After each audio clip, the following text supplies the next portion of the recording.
मध्य प्रदेश का भला हो। माँ नर्मदा जी से मैंने यही कर मांगी है कि वो मध्य प्रदेश की अपन मर गया तो बूथ के बाहर हो जाए ज्यादा। इंक फिंगर दिखा दे और लोगों से अपील भी कर दे कि वो मतदान करें। 100% मतदान का लक्ष्य प्राप्त करें मध्य प्रदेश के मतदाता। नरसिंहपुर जिले के मतदाताओं को मैं बधाई देता हूं। मैं लगभग 8वें बूथ पर हूं। 14% से ज़्यादा मतदान हो गया है। इसलिए मैं फिर यही अपील करूंगा कि हम 100% मतदान के प्रति अपना कदम आगे बढ़ाएं। प्रहलाद सिंह पटेल इस वक्त हमारे साथ मौजूद है। मतदान कर दिया है। सबसे पहले तो इंक फिंगर और एक बार लोगों से अपील भी कर दें आप। मैं 100% मतदान की अपील करता हूं नरसिंहपुर जिले के लोगों से, मध्य प्रदेश की जनता से। और मैं ये मानता हूं कि 9 मतदाता और मातृशक्ति इस काम को अंजाम दे सकती है। मैं जिन मतदान केंद्रों से होकर आया हूं 9 बजे के पहले ही वो प्रतिशत 15 को पार कर गया था और मुझे अभी जानकारी मिली कि 24% मतदान हो गया है। ये अच्छे लक्षण है। मैं इधर से जनता को बधाई देता हूँ। इस बार कितनी सीटों पर जीत का दावा, क्योंकि आज दूध का दूध और पानी का पानी हो जाए? 2003 में दोहराते हुए देख रहा हूँ। 2003 ये तो आप अच्छी खासी सरकार बनाते हुए नजर आ रही है। नहीं, इसलिए मैं आंकड़ा कह रहा हूँ ना कि 2003 दोहराते हुए देख रहा हूँ। ठीक है। यह आरोप है कि मध्य प्रदेश के कई ऐसे जिलों में शराब बांटा गया, पैसे बांटे गए। बीजेपी बेतहाशा जो है वो इन्हीं सब चीज़ों के भरोसे चल रही है ताकि वो चुनाव जीते। ये आरोप लगाने वाले लोग कौन हैं? कमलनाथ जैसे लोग हैं, कांग्रेस जैसे लोग हैं।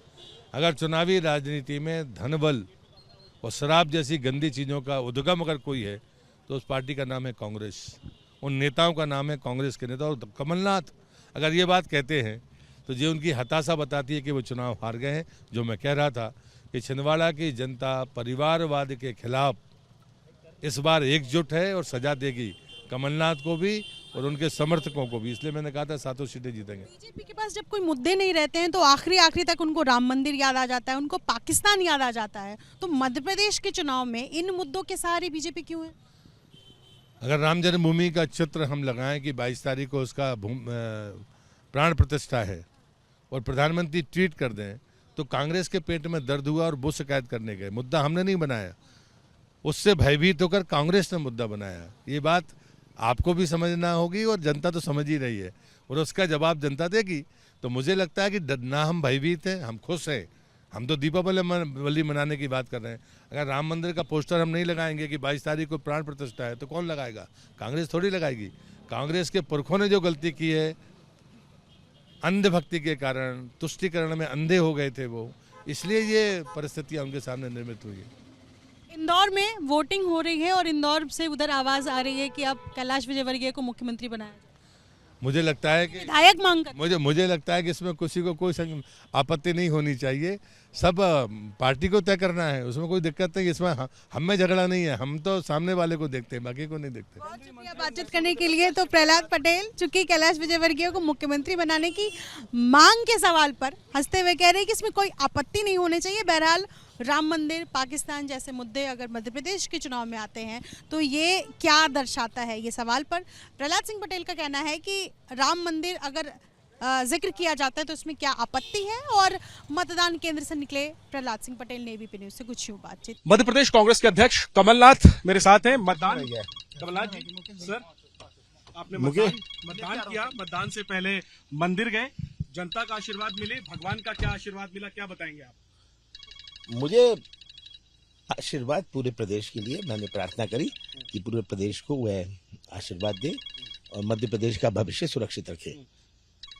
लेकिन आपके मंदिर दौरे पर बीजेपी तंज कस रही है। वो कह रही है कि उन्हें चुनाव के वक्त में भगवान की याद आती है। मुझे ये सब बेकार की बातें। 14 साल पहले मैंने हनुमान मंदिर बनाया।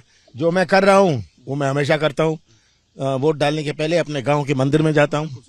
अब मैं वहां जा रहा हूँ जहां मैंने अपना पहला वोट 44 साल पहले डाला था। उस गांव में जा रहा हूँ, पास में है। कितनी सीटें जीतने का भरोसा है कांग्रेस को मुझे? प्रदेश में मध्य प्रदेश की जनता ये तय करेगी। बहुत उत्साह है, लोगों में जोश है कि वह बदलाव करें। क्या मुख्यमंत्री की कुर्सी नजदीक कमलनाथ जी को महसूस हो रही है? मुझे कुछ नजदीक नहीं लग रहा। मुझे नजदीक मध्य प्रदेश का भविष्य सुरक्षित भविष्य, उज्जवल भविष्य लग रहा है। सर ये शराब और पैसे का जो आरोप बांटने का आपने लगाया ये है, शराब और इसका पैसा, कल पूरे दिन पूरी रात इन्होंने शराब और पैसा बांटा, क्योंकि इनके पास बचा कुछ नहीं है। मैं अपने गांव जा रहा हूँ, जहाँ मैंने पहली वोट डाली थी, निराशा है। बीजेपी इस आरोप पर कह रही है ये बस इधर ही है। बीजेपी इस पैसे बांटने के आरोप पर कह रही है कि हार की निराशा है कमलनाथ जी की। क्या ये सब जनता गवाह है इसकी।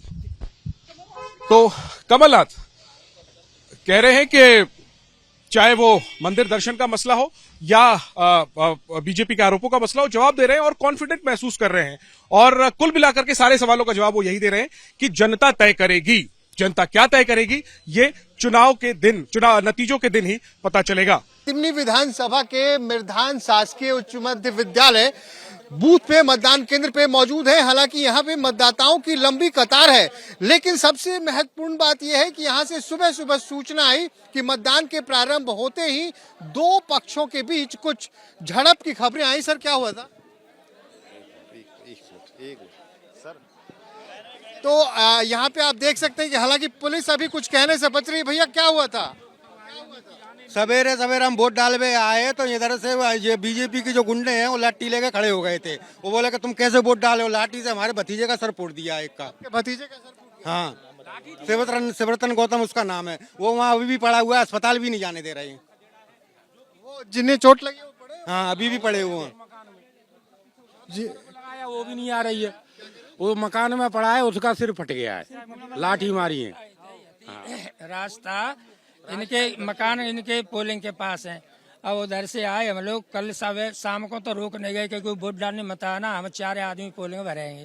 कौन लोग थे? ये तोमर और फिर आए सुबह तो तेजपाल का मकान, तेजपाल सिंह का, तो अपने छत से डेल पत्थरा लाठी और कट्टों के फायर किए। जब प्रशासन आ गया तब हम यहाँ पोलिंग तक आए। तो यहाँ पे पहले जिस वक्त ये आपने शाम में जब ये खबर की थी कि इस तरह कुछ ऐसा हो सकता है, तो उस वक्त प्रशासन यहाँ पे आए थे सर, डीएसपी साहब आए, प्रशासन आई थी, आई या रात में आई थी कि तुम वोट डालने आओ 7 बजे। हम 7 बजे आए तो यहाँ फिर गिर लिए। ये चक्कर हुआ है, फिर आने ही नहीं दे रहे थे पोलिंग बूथ पे। तो देखिए यहाँ पे बात ये हो रही है, दो पक्षों के बीच ये झड़प हुई है। ये स्थानीय लोग जो है मतदाता हैं, ये बता रहे हैं कि एक व्यक्ति घायल भी हुआ है और उसे अभी भी इलाज नहीं मुहैया कराई गई है और वो व्यक्ति यहीं कहीं पीछे किसी मकान में है। लेकिन इनका ये कहना है कि कल रात से ही ये धमकाया जा रहा था कि अगर आप लोग मतदान करने गए तो आपके साथ ऐसा कुछ भी हो सकता है, और सुबह सुबह ये वाकया हुआ। हालांकि प्रशासन अभी इस पर बोलने से कुछ भी इनकार कर रहा है, लेकिन मैं एक बार फिर से विजय भदौरिया साहब है, उनसे पूछते हैं, सर क्या हुआ? ये लोग आरोप लगा रहे हैं कि इन्हें मतदान से रोका गया और जब मतदान के लिए आने लगे तो इन पे हमला किया गया है। यहाँ पर जब पुलिस फोर्स को सूचना मिली, झगड़े की सूचना मिली, तो यहाँ पर पुलिस फोर्स द्वारा यहाँ पर जो लोग थे उनको खदेड़ा गया है और बाकी सुरक्षित सभी गाँव वाले यहाँ पे मतदान कर रहे हैं। हुआ क्या था? किसे खदेड़ा आपने? यहाँ पर कुछ उपद्रवी जो थे यहाँ पर दिखाई दिए थे, उन लोगों को खदेड़ा था। ये कह रहे हैं कि एक व्यक्ति घायल भी हुआ है, उसे इलाज, एक व्यक्ति घायल हुआ है और उसको हमने इलाज के लिए भिजवाया है।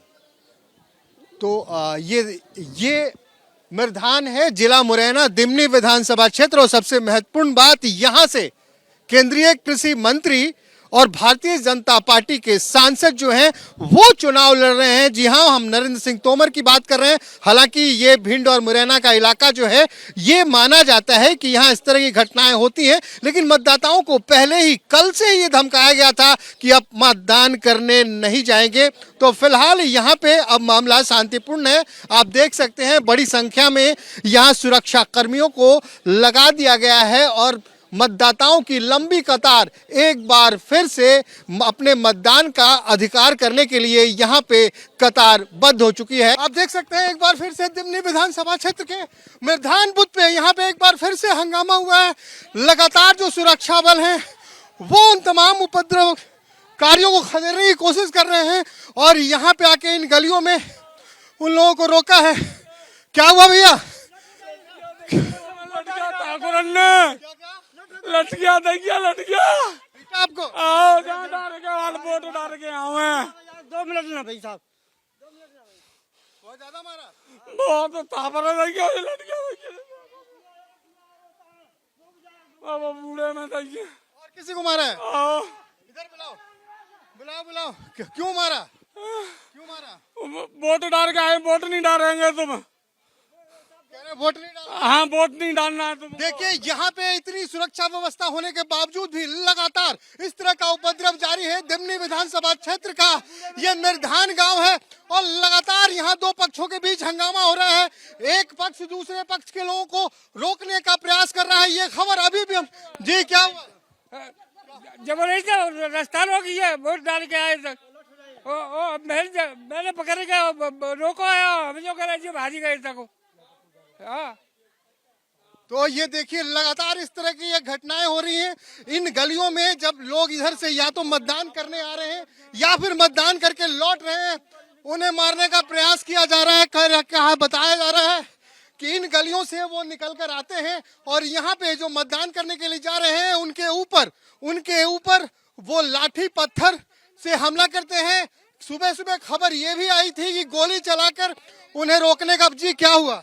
मारो आदमी मारो, लटनते मार मार के डाल दो हैं। जब जे गांव के ठकुट्टन ने ये ठकुट्टा मार रहे हैं। तो देखिए करेंगे जनता करते हम हमारा रहेंगे नहीं गांव में। वोट करने से रोक रहे हैं। वोट डालने तो रोक रहे हैं, वोट नहीं डालने दे रहे हमें। कौन नहीं डालने दे रहा है? ये ठाकुरा गांव के जो दबंग हैं। हाँ ठाकुरा गांव के ये ना डालने दे रहे। तो देखिए यहाँ पे दो पक्षों में ये हंगामा हो रहा है। एक पक्ष जो है वो लगातार दूसरे पक्ष पे ये दबाव दे रहा है कि आप मतदान करने नहीं जाएंगे। तो देखिए कुछ इस तरह का ये नजारा है यहाँ दिमनी विधानसभा क्षेत्र के निर्धान बूथ पे। और मैं आपको बता दूं कि ये विधानसभा जो है ये बहुत ही महत्वपूर्ण है। यहाँ से केंद्रीय कृषि मंत्री नरेंद्र सिंह तोमर खुद उम्मीदवार हैं।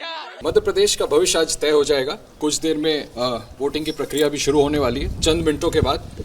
और हमारे साथ वीआईपी उम्मीदवार यहाँ के तीसरे बार अपनी किस्मत आजमा रहे हैं, कमलनाथ सरकार में पूर्व मंत्री दिग्विजय सिंह के बेटे जयवर्धन सिंह साहब, जो कि सुबह सुबह राघोगढ़ में अपने किले में राघो जी के मंदिर में दर्शन करने के लिए आए हैं। उनके साथ उनकी पत्नी, उनके बेटे, उनसे मैं बात करता हूँ। सर, अभी मैं देखा आप दर्शन कर रहे थे राघो जी के, भगवान राम का बाल रूप जी। उम्मीद है कि इस बार आशीर्वाद मिलेगा? वो तो सदैव राघो जी का आशीर्वाद, उनकी असीम कृपा सिर्फ मेरे पे नहीं बल्कि जो संपूर्ण राघोगढ़ है, हर एक नागरिक पर राघो जी की विशेष और असीम कृपा है। लगभग यहाँ पर राघो जी का मंदिर 350 साल पहले स्थापित हुआ था और सभी की आस्था यहाँ से जुड़ी हुई है। हमारे कुल देवता भी हैं और स्वाभाविक है कि राघो जी की पूजा करने से, आराधना करने से हमको एक अद्भुत एक नई ऊर्जा शक्ति मिलती है। अच्छा, अभी आप यहाँ दर्शन करने आए राघो जी का, मैं आपको रेफर कर देता हूँ। अभी मैंने देखा कैलाश विजयवर्गीय कह रहे, आप लोगों की पार्टी को, कांग्रेस को हिंदू विरोधी कह रहे थे। आखिर कैलाश विजयवर्गीय जी कौन है जो तय करते हैं कि हिंदू विरोधी कौन है कौन नहीं है? सिर्फ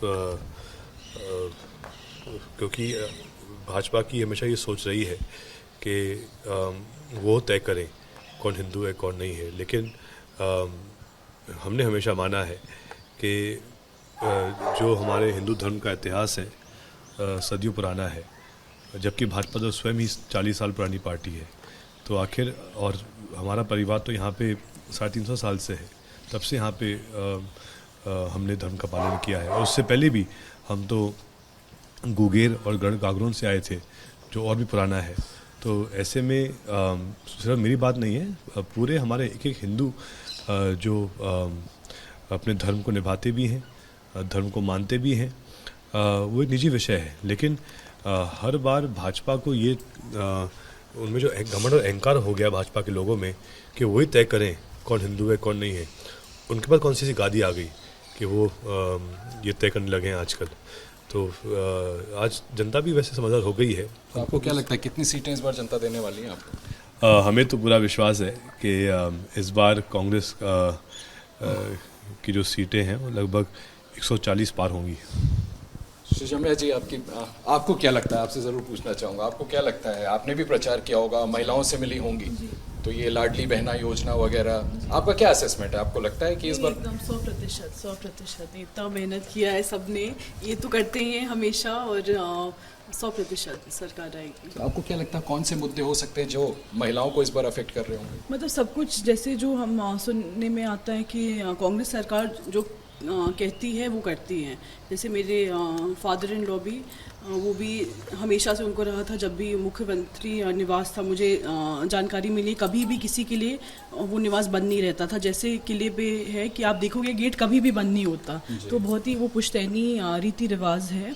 तो वही जैसे ये भी मैं इनको देखती हूँ कि जो भी आए मिले सबसे मुलाकात होती है, सबकी कि जो भी जिसको जो बोलना है वो सब की बात सुनी जाती है और प्रयास तो होता है। तो आपको लगता है सरकार बनेगी इस बार? जी जी एकदम एकदम। तुमसे कुछ पूछना नहीं है मुझे, बस हाई फाइव दे दो, शक्ल तो दिखा दो, हाई फाइव तो दे दो एक। हाई फाइव दो, अरे हाई फाइव। तो सर कौन कौन से मुद्दे आपको लगता है? एक बार आपका मैं ये राघोगढ़ का राघो मंदिर दिखा देता हूँ, दिखा दीजिए एक बार निखिल जी कि ये काफ़ी साल पुराना मंदिर है और ठीक राघो जी के सामने यहाँ हनुमान जी उनके भक्त यहाँ पर सामने, इनका भी दर्शन किया। मैं आपसे पूछा था सर कौन कौन से मुद्दे आपको लगता है इस बार प्रभावी होंगे? आज मध्य प्रदेश में भाजपा के राज में हर वर्ग परेशान है, पीड़ित है। किसान को अपनी फसल का सही दाम नहीं मिल रहा है, लगातार महंगाई दोगुनी हो रही है, लेकिन किसान की आय वहीं आधी हो रही है। उसी प्रकार से अगर हम युवाओं की बात करें तो मेरे हिसाब से इस चुनाव में जो बड़ा परिवर्तन आ रहा है और जो सीट हम देख रहे हैं कि इस बार जो सर्वे में भी जो दिखाया गया है जिसमें कांग्रेस आगे चल रही है, सबसे बड़ा फैक्टर युवाओं का है। क्योंकि आज का नौजवान चाहता है कि उनको अच्छी शिक्षा मिले, रोजगार के नए अवसर मिले। पहले भाजपा सरकार ने हमारे प्रदेश के युवाओं को व्यापक घोटाला दिया और जब ये वापस आए अभी 2020 में जब इनकी सरकार वापस बनी तो युवाओं को लगा कि जो उन्होंने पहले पाप किए थे भाजपा ने वो वापस नहीं करेंगे। लेकिन पुनः इस बार हमने देखा पटवारी भर्ती परीक्षा की में जो घोटाला हुआ है उसमें लाखों युवा जिनको उम्मीद थी कि जो शिक्षित युवा है जिसने सही पेपर दिया है उसी का चयन पटवारी में होगा, पटवारी भर्ती में होगा, लेकिन हुआ क्या कि जिन लोगों ने 15-15 लाख रुपए की रिश्वत दी उनका नाम टॉप 10 में आ गया था। और परिणाम ये हुआ है कि आज दिन तक एक भी व्यक्ति का चयन नहीं हो पाया है, पूरी परीक्षा होल्ड पर है। इस प्रकार के अनेकों ऐसे स्कैंडल हुए हैं भाजपा के राज में जिससे कि युवाओं का मनोबल टूटा है। अभी अगर हम बात करें शिक्षा के बारे में भी तो नर्सिंग घोटाला जो सामने आया है, आप कल्पना कीजिए कि मध्य प्रदेश में 2020 से लेकर 2023 तक जो नर्सिंग छात्र जिन्होंने एडमिशन ली है वो आज भी फर्स्ट ईयर में है। तो जिस युवा ने युवती ने नर्सिंग में एडमिशन लिया था 2020 में इस उम्मीद के साथ कि वो 2023 में ग्रेजुएट कर लेंगे, वो आज भी वो वहीं फंसे पड़े हैं क्योंकि इन लोगों ने फेक कॉलेजेस खोल दिए हैं। अनेकों जगह जहाँ पे जो मापदंड होने चाहिए नर्सिंग कॉलेज के वो है नहीं। हज़ारों लाखों नर्सिंग छात्र आंदोलित भी हैं लेकिन कोई उनकी सुनवाई नहीं कर रहा है। और इसीलिए हमें विश्वास है कि इस बार जो प्रदेश का युवा है वो बड़ा परिवर्तन लाएगा और कमलनाथ जी को कांग्रेस को एक बार 5 साल का मौका देगा। आपको लगता है पूर्ण बहुमत आएगा? निश्चित तौर पे इस बार एक हवा है, एक अलग ही एक लहर है जिससे कि पूरे प्रदेश के हर संभाग में मुझे जो दिख रहा है हमको हर संभाग से इस बार बढ़त मिलेगी। बहुत बहुत शुक्रिया हमसे बात करने के लिए, शुभकामनाएं आपको।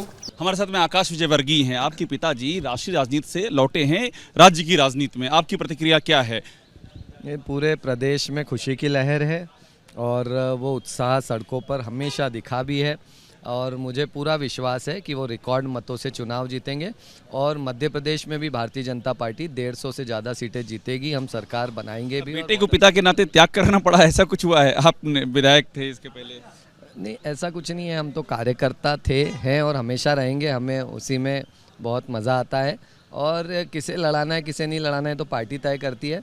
हम बहुत उत्साहित हैं, माननीय कैलाश विजयवर्गीय जी चुनाव लड़ रहे हैं और बहुत उम्मीद है कि बहुत बहुत बहुत अच्छा काम। सर बता दीजिए, ये चर्चा है और ये मांग भी है कि कैलाश जी सीएम बने। अभी अपने रमेश मेंदोला जी से बात की, उन्होंने कहा पूरा इंदौर चाहता है कि वो सीएम बने। देखिए, हम कार्यकर्ता हैं और हम तो जनता की सेवा में लगे रहते हैं और पूरी कोशिश करते हैं कि हमेशा उसी में लगे रहें।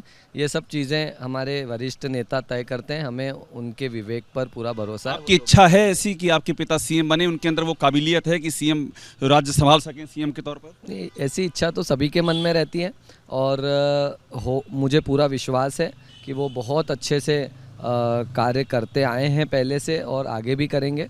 बाकी ये निर्णय हमारे वरिष्ठ नेताओं का रहता है और हमें उन पर पूरा भरोसा है, वो जो भी निर्णय करेंगे सही करेंगे। एक बात बता दीजिए, ये जो राव में हुआ है, जो इस तरह की घटनाएं हो रही हैं, आपस में लड़ाइयां हो रही हैं, ये सब आखिरकार क्या है? देखिए, राव में मधु वर्मा जी बहुत अच्छे वोटों से चुनाव जीतने वाले हैं और इसकी बौखलाहट जीतू पटवारी जी के अंदर दिख रही है और उसी का परिणाम था कि कल उन्होंने भाजपा के कार्यकर्ताओं के साथ खुद मतलब मारपीट की। आप सोच सकते हैं, इससे उनकी बौखलाहट दिखती है और इससे साफ पता लगता है कि राव में इस बार बीजेपी आ रही है। शुक्रिया बात करने के लिए। आकाश विजयवर्गीय हैं, उनसे हमने बात की। कैलाश विजयवर्गीय के बेटे कह रहे हैं कि पिता उनके रिकॉर्ड मतों से जीतेंगे और हमने ये भी सवाल उनसे किया कि कैलाश जी के सीएम बनने को लेकर उनका ये नेतृत्व तय करेगा और बाकी कौन नहीं चाहता है कि ऐसा हो। छत्तीसगढ़ में मतदान शुरू हो चुका है। 70 सीटों पर आज मतदान है और आज ज्यादातर जगह पर 8 बजे से पोलिंग शुरू होनी थी। पहला वोट करने के लिए जो लोग लाइन में आगे लगे थे वो अंदर जा चुके हैं। वोट यहाँ पर पोलिंग जो है वो शुरू हो चुकी है। जरा यहाँ पे महिलाओं की लाइन देख लीजिए और पुरुषों की लाइन देख लीजिए। दोनों ही लाइन इक्वल लंबी यहाँ पर दिखाई दे रही हैं और लगातार सुबह से यहाँ पर लोग 1 घंटे से तकरीबन इंतजार कर रहे थे वोट करने का। और जरा लाइनें लंबी होती हुई देखिए, जरा लोगों के बीच यहाँ पर कह सकते हैं एक्साइटमेंट है वोटिंग को लेकर जो कि दिखाई दे रही है। यहाँ पर कुछ महिलाएं, उनसे बात करते हैं। मैम, ये बताइए कि आज नाम पर वोट होगा या काम पर वोट होगा? काम पर होगा। हम मनेंद्रगढ़ और यहाँ का विकास चाहते हैं। हमारा वोट का मेन मुद्दा जो है वो है मनेंद्रगढ़ का विकास, यहाँ के व्यापार का विकास, यहाँ पे जो मेडिकल फैसिलिटीज दी जाएं, इन सब शिक्षा का अच्छा विस्तार हो, यहाँ के लोगों को फैसिलिटीज मिले, ये देखकर ही हम वोट अपना मतदान देखकर वोट करेंगे। शुरू हो चुकी है पोलिंग। नाम पर वोट या काम? सिर्फ काम पे वोट होगा। एज ए स्टूडेंट मैं तो सबसे यही करूंगी कि जो केजी से लेके पीजी तक सारे स्टूडेंट को जो भी सुविधाएं दी जा रही हैं, फीस माफ, और ये मेरा तो बस यही वो रहेगा कि इसी के बेस पे ही वोट दिया जाए। इसी के बेस पे ही वोट दिया जाए, यानी कि जो लोग यहाँ पर आ रहे हैं वो अपने अपने मुद्दे सोच के आ रहे हैं कि किन मुद्दों पर देखकर वो लोग वोट करेंगे। वोट के लिए लगे हुए हैं। कितनी देर से लगे हुए हैं? अभी 5 मिनट हुए। 5 मिनट हुए हैं, अब इंतजार कर रहे हैं बारी का। एक्साइटेड है वोट करने के लिए? यस। नाम पर वोट करेंगे मैम या काम पर वोट करेंगे? आज काम पे करेंगे। काम पे करेंगे। आप नाम पर वोट करेंगी, काम पर वोट करेंगे? बोलो। काम पे करना है। काम पे। काम पे वोट करेंगे। तो सब लोग अपने घर से मुद्दे सोच के आए हैं, किन मुद्दों को ध्यान में रखते हुए यहाँ के लोग वोट करेंगे। और जरा ये लाइन देख लीजिए, छोटे बच्चे को साथ लेके आए, शायद घर पे अकेला नहीं छोड़ के आ सकते थे। जरा ये बताइए, नाम पर वोट, काम पर वोट, क्या करेगी छत्तीसगढ़ की जनता? राष्ट्रहित पे वोट करेंगे। राष्ट्रहित पे वोट करेंगे। सर, नाम पर वोट होगा, काम पर वोट पड़ेगा? काम पर वोट पड़ेगा। काम पर वोट पड़ेगा। क्या चाहती है छत्तीसगढ़ की जनता? विकास, नाम पर वोट, काम पर वोट? क्या काम पर? काम पर वोट होगा। और जरा लाइनें, कतारें लंबी होती हुई देखिए जरा यहाँ से मनेंद्रगढ़ छत्तीसगढ़ से। तो ये तस्वीरें जो हैं वो हैं, पोलिंग शुरू हो चुकी है। 8 बजे से 5 बजे तक यहाँ पर मतदान है और लोगों का एक सुर में कहना है कि यहाँ पर काम पर वोट पड़ने वाला है। मनेंद्रगढ़ छत्तीसगढ़ में फर्स्ट टाइम वोटर एक्साइटेड हैं। पोलिंग बस शुरू ही होने वाली है और मेरे साथ मौजूद हैं 2 बच्चियां जो कि वोट करने आई हैं और पहली बार वोट कर रही हैं, पर्ची हाथ में लेकर। और यहाँ पर पूछ रही थी, दिखा रही थी, सिक्योरिटी के लिए वहाँ पर खड़ी हुई जाके। मुझे ये बताइए सबसे पहले, कितना एक्साइटेड है फर्स्ट टाइम वोट कर? बहुत एक्साइटेड है कि फर्स्ट टाइम वोट कर रहे हैं और खुद की मतलब गवर्नमेंट चूज करेंगे। खुद की गवर्नमेंट चूज करें, कितना एक्साइटेड है? जरा इधर आ जाइए और ये बताइए कितना एक्साइटेड है और क्या बातें सोच के घर से निकले, आज किन मुद्दों को ध्यान में रख के वोट करेंगे आप?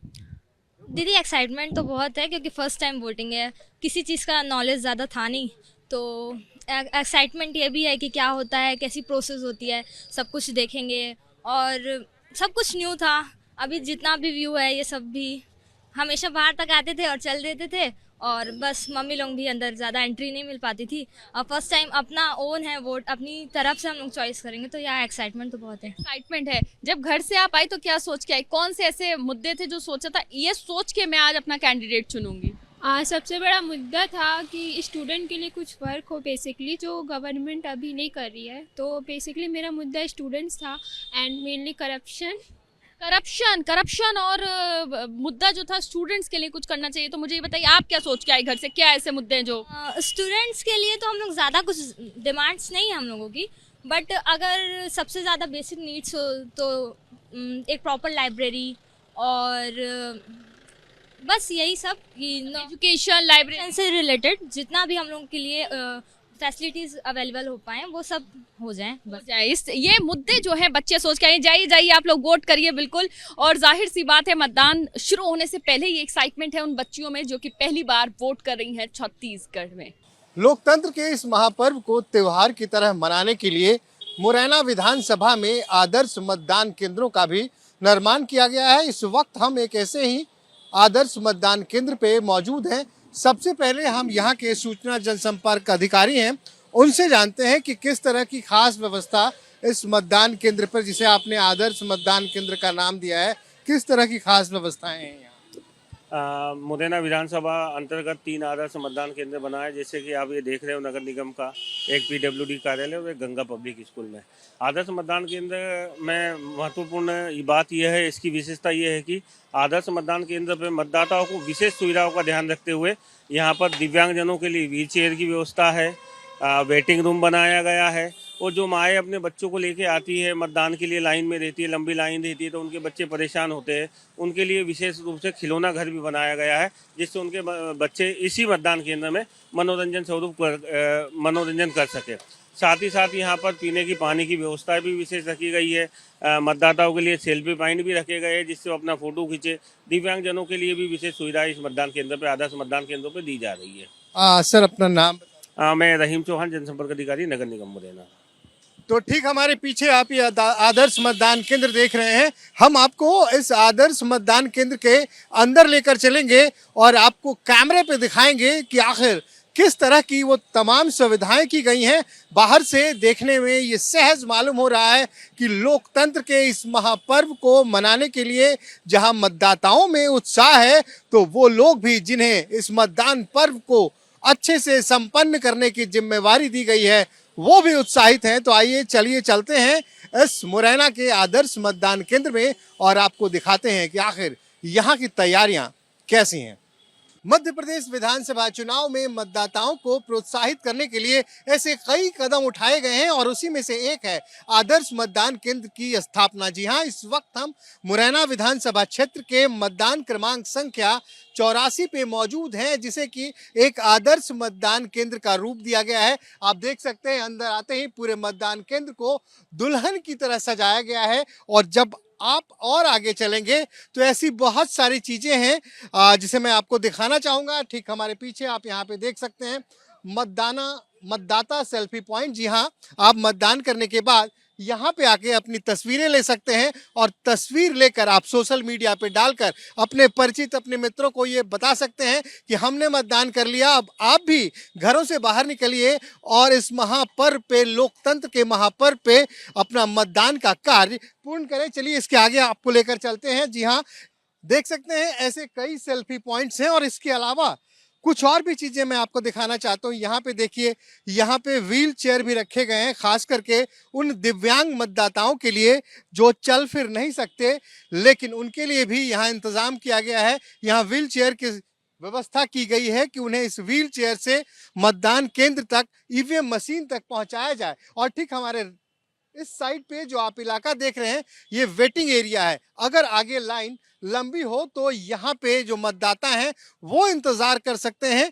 तो चलिए, और भी आगे बहुत सारी चीजें हैं जो यहाँ पे सारे इंतजाम किए गए हैं जिला प्रशासन और चुनाव आयोग की तरफ से। जैसा कि अभी आपको हमने दिखाया था, एक व्हील चेयर वहाँ लगी हुई थी और व्हील चेयर के लिए यहाँ रैंप पे भी बनाया गया है कि जो भी दिव्यांग मतदाता हैं उन्हें इस रैंप के जरिए यहाँ तक लाया जाए। और यहाँ पे वो तमाम मतदान कक्ष बने हुए हैं और यहाँ पे आके आप मतदान कर सकते हैं और मतदान करने के बाद फिर आप अपनी डेली की जो आपकी दिनचर्या है उसमें शामिल हो सकते हैं। तो ये है आदर्श मतदान केंद्र। इसके अलावा और भी बहुत बातों का ध्यान रखा गया है, खासकर उन महिलाओं के लिए भी बहुत चीजें यहाँ पे इंतजाम की गई है जो महिलाएं अपने बच्चों के साथ मतदान केंद्र तक आती हैं और अगर इंतजार की घड़ियां लंबी हो तो यहाँ पे बच्चों के लिए भी वो इंतजाम किए गए हैं। यहाँ पे खिलौने रखे गए हैं कि वो जो महिलाएं अपने बच्चों के साथ आती हैं उनके बच्चे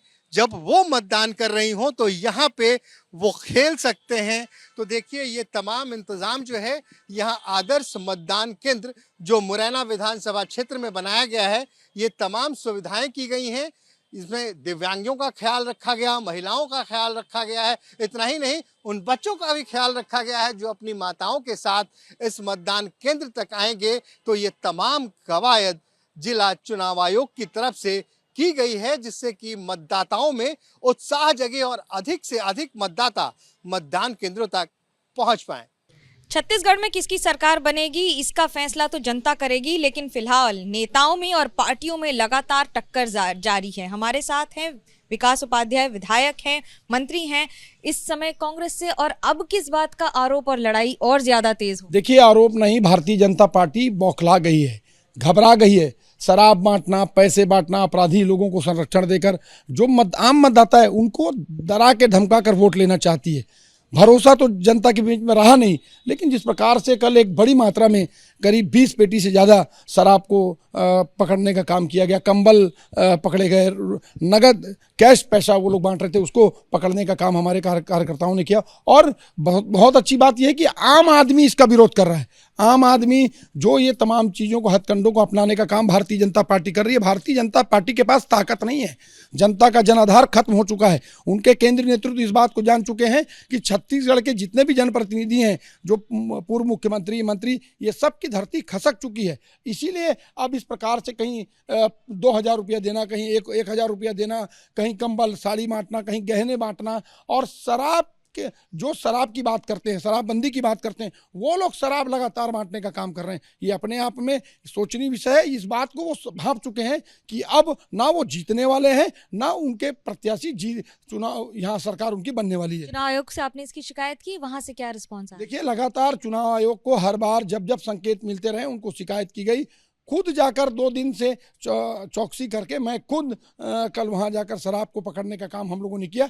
कौन लेकर आ रहा है, कहां से लेकर आ रहा है, किसके माध्यम से जा रही है, तो एक बड़ी मात्रा में शराब कल हम लोगों ने पकड़ा है। मैं आपको पहले भी इस बात को बताना चाहता हूं कि भारतीय जनता पार्टी ने पिछले 15 साल जब उनकी सरकार थी, उन लोगों ने जनहित के कोई काम नहीं किया। बीजेपी कहती है झूठे मूठे आरोप लगा रहे हैं जानबूझ के, क्योंकि आपको पता है आपकी सत्ता जा रही है। कितनी सच्चाई है इस बात? देखिए, शराब उनका पकड़ रहा है, दारू उनकी पकड़ा रही है, पैसा उनका पकड़ा रहा है, कंबल उनके पकड़ा रहे हैं, कार्यकर्ता उनके पकड़ा रहे हैं। फिर भारतीय जनता पार्टी किस प्रकार की बात करती है? भारतीय जनता पार्टी को मालूम हो चुका है। भारतीय जनता पार्टी के पूरे नेता इस बात को जान चुके हैं। चाहे प्रथम चरण की चुनाव की बात करें, चाहे द्वितीय चरण का जो चुनाव आज जिसका मतदान है, उनको मालूम है कि जनता अब उनके साथ नहीं है। पैसा लालच दे के प्रयास कर रहे हैं, लेकिन वो सफल नहीं हो रहे हैं। 3 दिसंबर को दिवाली कौन मनाएगा? 3 दिसंबर को पहले भी जनता ने दिवाली मनाई थी। जनता का विश्वास, जनता का भरोसा, जनता का साथ कांग्रेस पार्टी के साथ है। कांग्रेस की योजना हर घर को व्यक्तिगत उसके मंथली बजट में फायदा पहुंचाने का काम कर रही है। मैं समझता हूं इससे बढ़िया सरकार कोई नहीं दे सकता। कांग्रेस की सरकार ने जो काम किया है वो ऐतिहासिक काम है। हम जनता के बीच में 5 साल रहे हैं। इन 5 साल में 2 साल के कोरोना भी आया, उस कोरोना में भी हम लोगों ने लड़ाई लड़ी, जनता के साथ खड़े रहकर उसको मदद करने का काम किया है। लेकिन अब जनता किसके साथ खड़ी रहेगी उसका फैसला तो आज हो जाएगा। राघोगढ़ से जयवर्धन सिंह के खिलाफ भारतीय जनता पार्टी के प्रत्याशी हिरेन्द्र सिंह जी हमारे साथ हैं। हिरेन्द्र सिंह जी, क्या उम्मीद है?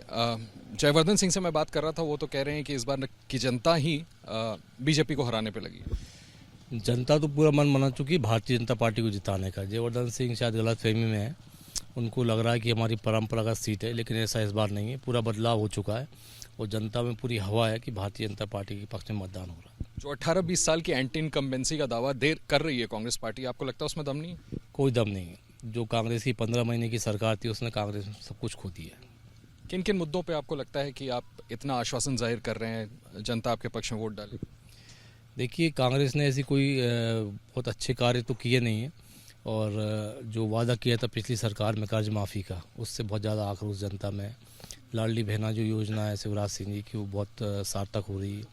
महिलाओं में बहुत उत्साह है और बहुत अच्छे रिजल्ट भारतीय जनता पार्टी को मिलने वाले। सिंधिया साहब के साथ आप गए थे भारतीय जनता पार्टी, ये जो है गढ़ दिग्विजय सिंह और जयवर्धन सिंह का माना जाता है, तो क्या आपके जरिए उनको साधने की कोशिश हो रही है? दिग्विजय सिंह जी का गढ़ आप कैसे कह सकते हैं? दिग्विजय सिंह के साथ हम भी थे, कुछ हिस्सेदारी हमारी भी थी उसमें। इसीलिए मैंने कहा आप तो करीबी थे। आपके पिताजी कितने करीबी? मैं समझता हूँ कि हिस्सेदारी जो हमारी थी उसका नतीजा आपको 3 तारीख को देखने को मिलेगा। क्या लगता है भाजपा, अगर मैं आपसे पूछूं एक आंकड़ा दीजिए, बीजेपी को कितनी सीटें आ जाएंगी? बीजेपी इस बार 150 सीट पे पहुंच रही है। एक सवाल ज़रूर पूछना चाहूँगा सर कि ये आर्गुमेंट दिया जा रहा है कि इतने सारे बड़े बड़े सांसदों और मंत्रियों को उतारने की इसलिए ज़रूरत पड़ी क्योंकि भाजपा को कहीं एहसास था कि लोग नाराज़ हैं। नहीं, ऐसा कुछ नहीं है, तो अपनी पार्टी की अपनी नीति है और उसका कारण ये भी हो सकता है भारतीय जनता पार्टी की अपनी सोच है कि बड़े नेता भी नीचे आके चुनाव लड़ें तो उनको भी ज़मीनी हकीकत का पता होता है, तो आगे अच्छे से विकास कार्य में सहयोग प्रदान कर सकें प्रदेश की राजनीति में। मुख्यमंत्री कौन होगा चुनाव जीते आप लोग? ये पार्टी का मुद्दा है, पार्टी का नेतृत्व संगठन तय करेगा जो भी मुख्यमंत्री होगा। भारतीय जनता पार्टी में संगठन सर्वोपरि है और संगठन ही तय करेगा कि कौन मुख्यमंत्री होगा। आपको क्या लगता है जयवर्धन सिंह को हरा सकेंगे? जयवर्धन सिंह हार चुके हैं, जयवर्धन सिंह बौखलाए हुए हैं, जयवर्धन सिंह चुनाव हार चुके हैं पूरी तरह से। आपको ऐसा लगता है? 100%। वोट डालने जा रहे हैं अभी? मैं वोट डाल चुका हूँ, मैं गाँव पर दिखा दें सर फिर आप ये वोट डाल करके आ रहे हैं हिरेन सिंह जी, जिसके बाद उन्होंने हमसे बात की और दम भर रहे हैं कि भारतीय जनता पार्टी को एक बार फिर मध्य प्रदेश की जनता सरकार बनाने का मौका देगी। बहुत बहुत शुक्रिया सर हमसे बात करने के लिए, बहुत बहुत शुक्रिया हिरेन सिंह जी। छत्तीसगढ़ की जनता दूसरे फेज के आज वोटिंग के लिए निकल पड़ी है। घर से 8 बजे चुनाव मतदान शुरू हो चुका है और इस वक्त हम मनेंद्रगढ़ में मौजूद हैं। यहाँ के एक चुनाव बूथ को हम जरा दिखाते हैं, मतदान बूथ को जरा, और जरा यहाँ के लोगों का जोश देखिए। लगातार लोगों का आना जाना जो है वो यहाँ पर चल रहा है। लोग मतदान करने के लिए आ रहे हैं। जरा अंदर की तस्वीर भी दिखाते हैं। बाहर भी फूलों से सजा रखी है ये मतदान केंद्र को, और जरा अंदर की तस्वीर देखिए। लंबी कतारें हैं यहाँ पर और जाहिर सी बात है यहाँ पर कुछ बुजुर्ग महिलाएं हैं, वो लोग बैठी हुई हैं, इंतजार कर रही हैं। और यहाँ पे सेल्फी पॉइंट जो है देखिए जरा वो बना रखा है ताकि लोगों को लोग अट्रैक्ट हों, आए और मतदान जल्द से जल्द यहाँ पर करें, क्योंकि जाहिर सी बात है इस तरह के खूबसूरत बूथ बनाए जाते हैं क्योंकि लोकतंत्र का महापर्व इसे कहा जाता है। मतदान का दिन है। बुजुर्ग अम्मा यहाँ पर बैठी, उनसे बात करते हैं। अम्मा वोट डाल दिया आपने? वोट डाल दिया? हाँ। वोट डाल दिया? हाँ। अच्छा, यहाँ कुछ लोग हैं, आपने वोट डाल दिया? डाल दिया। क्या आज नाम पर वोट हुआ है या काम पर वोट हुआ है? ना, काम पर। काम देख के वोट किया। यहाँ और भी कुछ बुजुर्ग महिलाएं बैठी, उनसे बात करते हैं। वोट कर दिया? कर दिए। दिखाएं जरा, स्याही का निशान दिखा दीजिए कैमरे पर। ये देखिए जरा स्याही का निशान उनकी उंगली पर, और बुजुर्ग अम्मा है वोट डाल के निकली हैं। आप भी जरा स्याही का, अभी नहीं डाली? अभी नहीं। इंतजार कर रही है? जी जी। अच्छा, आपको व्हील चेयर पे लेके जाएंगे, तो आज नाम पे वोट करेंगी, काम पे वोट करेंगी? पे क्या चाहती हैं, क्या मुद्दे हैं यहाँ के लोगों के, क्या सोच के आई थी घर से? यही सोच के आए थे कि भाई हमारा आबादी बढ़े, सब अच्छा रहे, सब चीज अच्छा चले, बच्चे लोग की पढ़ाई लिखाई में हर चीज में अच्छा रहे। पढ़ाई लिखाई बड़ा मुद्दा है यहाँ पर। क्या मुद्दे सोच के आई थी घर से कि इन मुद्दों को देखते हुए आज वोट? मैं तो भाई कुछ नहीं सोच के आई हूँ, यही बोली वोट डालना है, डाल नहीं दी। वोट डालना है जरूरी? हाँ हाँ। अपील कर दीजिए सबसे कि जरूरी है वोट डालने। हाँ हाँ। बिल्कुल, देखिए तो यहाँ पे मतदान केंद्र है और जितनी भी बुजुर्ग महिलाएं हैं इलाके की वो यहाँ पर वोट डालने के लिए बैठी हैं। कुछ लोगों ने वोट डाल दिया है और कुछ लोग अभी अपनी बारी का इंतज़ार कर रहे हैं। और ज़रा उस तरफ की तस्वीर देख लेते हैं, उस तरफ की तस्वीर देखिए ज़रा कि लंबी लाइन जो है यहाँ पर नज़र आ रही है और जाहिर सी बात है कतार बढ़ती हुई दिख रही है। लोग वोट डालने के लिए सुबह सुबह घर से निकले। हाँ जी सर, नाम पर वोट, काम पर वोट, किन चीज़ों पे, मुद्दों पर यहाँ पर आज वोट होने वाला है? बस विधायक नाम पर या काम पर? काम पर। काम पर मैडम जी। क्या क्या मुद्दे हैं यहाँ के? यहाँ का मुद्दे सब ठीक है मैडम जी, जिला बना है जी। क्या सोच के आप लोग वोट करेंगे? बढ़िया काम हुए, अच्छा काम हुए हैं जी। अच्छा काम हुए हैं, वो सब चीजें सोचें। ये बताइए, नाम पर वोट करेंगे, काम पर? आप युवा हैं, क्या सोच के आए? काम पर वोट करेंगे। क्या चाहते हैं? अच्छी सरकार चाहते हैं। अच्छी सरकार चाहते हैं, काम देख के वोट करेंगे। जो वादे किए गए हैं उन सभी को सोच के, सभी पार्टियों के दावेदारों के दावे और वादे को सोच समझ कर आज यहाँ के लोग वोट करेंगे। छत्तीसगढ़ में मतदान सुबह 8 बजे से चल रहा है और अभी कतारें लंबी होती हुई दिख रही। अंबिकापुर के नमना कला इलाके के एक पोलिंग बूथ पर हम हैं और यहाँ पर जनता यानी वोटर्स के मुद्दे ये तय करेंगे कि यहाँ उप मुख्यमंत्री और महाराजा टीएस सिंह देव का काम लग जाएगा या वो आगे काम करते रहेंगे। यहाँ बहुत सारे वोटर्स हैं, आप लोग बताइए आप लोगों के मुद्दे क्या हैं? वोटिंग करते समय किस बात पर आप लोग ध्यान देती हैं? नाम पर वोट देती हैं या काम पर देती हैं या किसी और चीज? काम पर ध्यान देते हैं। क्या देखती है आप लोग? मुद्दे क्या हैं आप लोगों के? किस मुद्दे पर वोट दे रही है? क्या चाहती है नेताओं से? अच्छा काम करें, शहर का विकास हो। कोई अच्छा काम हुआ है? बताइए। आप लोग युवा हैं, आप खुल करके अपनी बात रखिए कि वोटर्स क्या चाहता है, क्या राजनीति से चाहता है। सब शर्मा रहे हैं। कोई अच्छा काम नहीं हुआ है, जो अच्छा काम करेगा उसी को वोट देंगे। बताइए मुद्दे क्या हैं आप लोग? वो रोजगार के अवसर दें, युवाओं को अच्छे रोजगार निकालें। आपका मुद्दा क्या कहना है? वोट देते समय कुछ सोचती होंगे ना कि क्यों वोट दे रहे हैं? ये मेरा पहला वोट है। Very nice. तो आप पहले वोट पे सोच के नहीं आएंगी क्यों वोट दे रही हैं? बस विकास करे, सबके लिए अच्छा करे, बस यही है। आप बताइए। बताइए वोट किस मुद्दे पे दे रही है? सब लोग छत्तीसगढ़ में सिर्फ अंबिकापुर में सब लोग शर्मा रही हैं या वैसे बाकी लोग स्मार्ट हैं? बताइए क्या मुद्दे हैं? भाई मत। मेरा पहला वोट है। हाँ तो पहला वोट है तो सोच के आना चाहिए ना कि किस मुद्दे पर वोट दे रही हैं। क्या है मुद्दा? बस मम्मी पापा ने कह दिया तो वोट डाल दिया कहीं भी नहीं, ऐसा किस मुद्दे पे बताइए ना।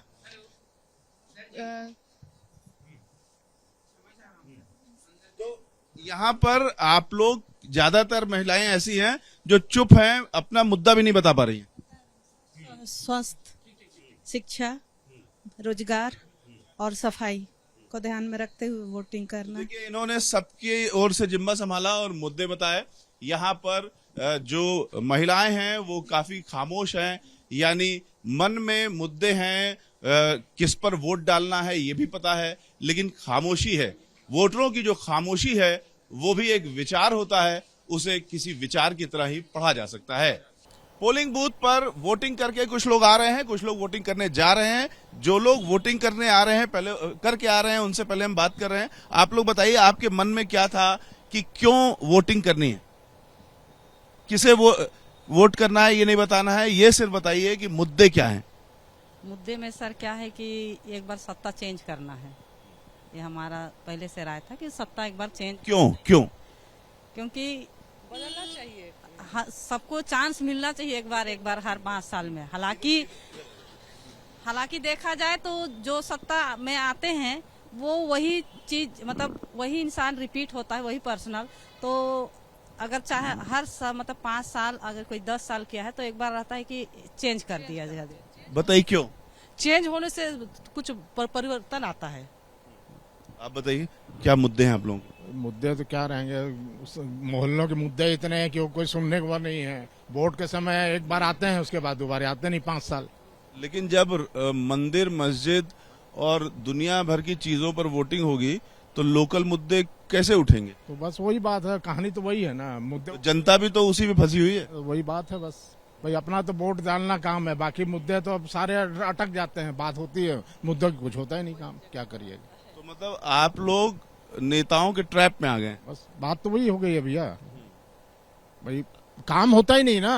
आए भाई एक बार दिखाए, मुंह चले गए, 5 साल में काम होता ही नहीं है। कांग्रेस और बीजेपी दोनों ही इस तरह से जो आम मतदाता है उसको भरमा रहे हैं।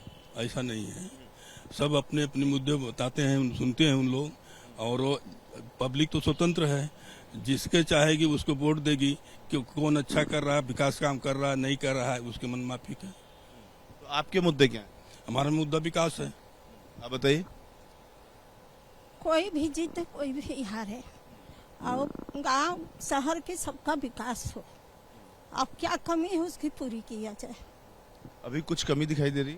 कमी तो बहुत है, हर जगह कमी है। आप बताइए। देश का परिवर्तन हो, बस यही हम चाहते हैं। तो वोटर्स जो मुद्दे बता रहे हैं वो मुद्दे भी राजनीतिक एक स्टेटमेंट है, एक बयान है। उससे जो चुनाव आज छत्तीसगढ़ में हो रहा है उसकी दिशा को समझा जा सकता है।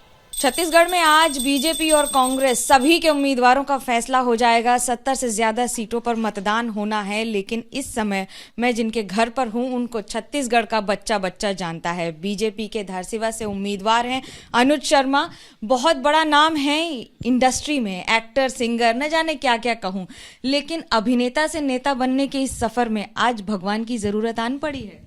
नहीं, भगवान की जरूरत तो हमेशा होती है।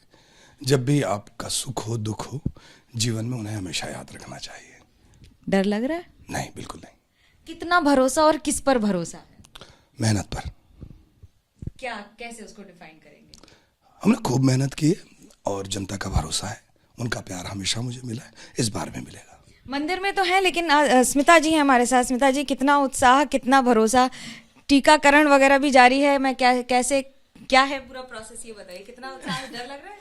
नहीं, डर तो नहीं लग रहा है, क्योंकि ईश्वर पे और हमारी पूरी टीम की मेहनत पे, जनता पे हमें सबसे ज़्यादा भरोसा है। जैसा इन्होंने कहा कि जनता का प्यार शुरू से इनको मिलता आया है, आज भी मिलेगा। उनका आशीर्वाद बहुत ज़रूरी है। जनता का प्यार और आशीर्वाद मिलेगा, हम ज़रूर जीतेंगे। भगवान के दरबार में तो हैं, और अब क्योंकि जनता के दरबार में जा रहे हैं, तो सबसे बड़ा भरोसा क्या, चेहरा अपना, सिंबल, पार्टी, क्या रहेगा? नहीं, देखिए, कोई सफलता का कोई एक कारण नहीं होता है, सफलता के 100 कारण होते हैं, और जब तक वो पूरे 100 नहीं होते हैं ना, तब तक सफलता नहीं मिलती है। ये जितने कारण आपने बताए सफलता के, हर यानी सभी एक प्रमुख कारण है। इनमें से अंदाज में तो बताइए। मैं अंदाज में मुझे ऐसा लगता है कि इसको अगर बोलूं तो बस यही है, विपत संग जूझे बर भाई मैं बाना बांधे हूँ, सरग ला पिरथी माला दे हूँ, प्रण ऐसन ठाने हूँ, मोर सुमत के सरग निसैनी जुर्मिल सबू चढ़ाओ रे, मोर संग चलो रे। मोर संग चलो रही। देखिए, ये आज मुझे लगता है कि आप अपने अंदाज में आ नहीं रहे हैं। बिकॉज मैं, गला मेरा बहुत बैठा हुआ है। क्या चलेगा, कौन सुनेगा?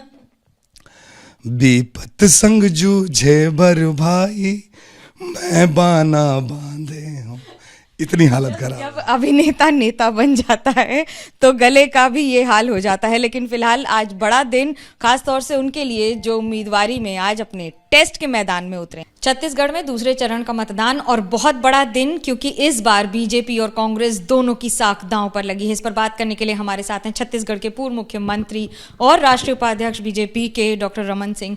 कितना उत्साह और कितना भरोसा कि आज जनता आपके समर्थन में उतरेगी?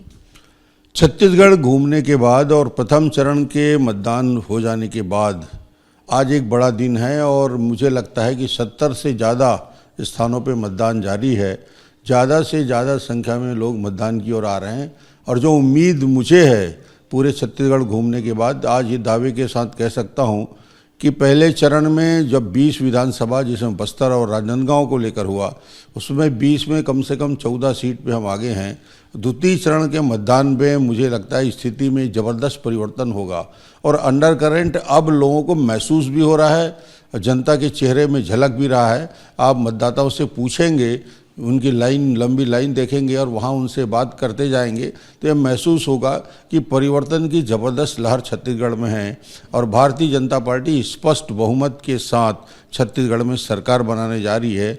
50 पार हम कर चुके हैं। यही भरोसा तो वर्तमान के मुख्यमंत्री को है। भूपेश बघेल जी कह रहे हैं कि हम जीत का परचम लहराएंगे, और महादेव ऐप और इस तरह की बातों से हमारी छवि को डेंट करने का प्रयास किया गया है, केंद्रीय एजेंसियों का इस्तेमाल किया गया। 5 साल छत्तीसगढ़ है केवल महादेव ऐप या भ्रष्टाचार के मुद्दे के साथ साथ विकास शून्य है। जन घोषणा पत्र के वादे अधूरे हैं, जितने भी वादे किए वो सब झूठे वादे निकले, और भ्रष्टाचार के मामले में 13,000 पेज के दस्तावेज ईडी ने यदि प्रस्तुत किया है। कोयले पे स्पष्ट रूप से 25 रुपया प्रति टन की दलाली ली जाती है। कोई 2,000 करोड़ की शराब का घोटाला होता है, चावल का घोटाला होता है, गौठान में घोटाला होता है। अब तो पीएससी के भर्ती में 50-50 लाख रुपया यदि लिया जा रहा है, इससे बड़ी बात और क्या होगी। और महादेव ऐप तो बच्चा बच्चा जानने लगा है कि जुआ और सट्टा में भी मुख्यमंत्री सचिवालय के लोग इन्वॉल्व हैं। इनके 2 अधिकारी कोयले के घोटाले में, कोयले के भ्रष्टाचार में 8 महीने से जेल में हैं। न्यायालय इनको जमानत नहीं दे रहा है। ये सारे मामले न्यायालय में चले गए। अब भूपेश जी को ये बोलने की ज़रूरत ही नहीं है कि झूठे मामले लगाए गए। ये तो जनता के और न्यायालय के में प्रस्तुत किया जा चुका है, और न्यायालय इसमें कार्रवाई करेगी। न्यायालय तो कार्रवाई करेगी, लेकिन इसका राजनीतिक मुद्दा बनाना, इसका राजनीतिक इस्तेमाल करना, और दूसरी ओर कांग्रेस सीधा वार करती है कि बीजेपी के पास कोई चेहरा नहीं है, पोस्टर्स में कोई मुख्यमंत्री का चेहरा नहीं दिखता है। आप पर भी निजी वार किए गए हैं कि आपको साइडलाइन किया गया, इस तरह के सवाल उठाए गए हैं।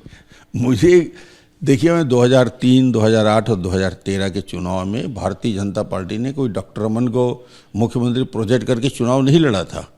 आज भी, इस बार भी हमने किसी को प्रोजेक्ट नहीं किया। सामूहिक नेतृत्व सवाल कांग्रेस के दी है।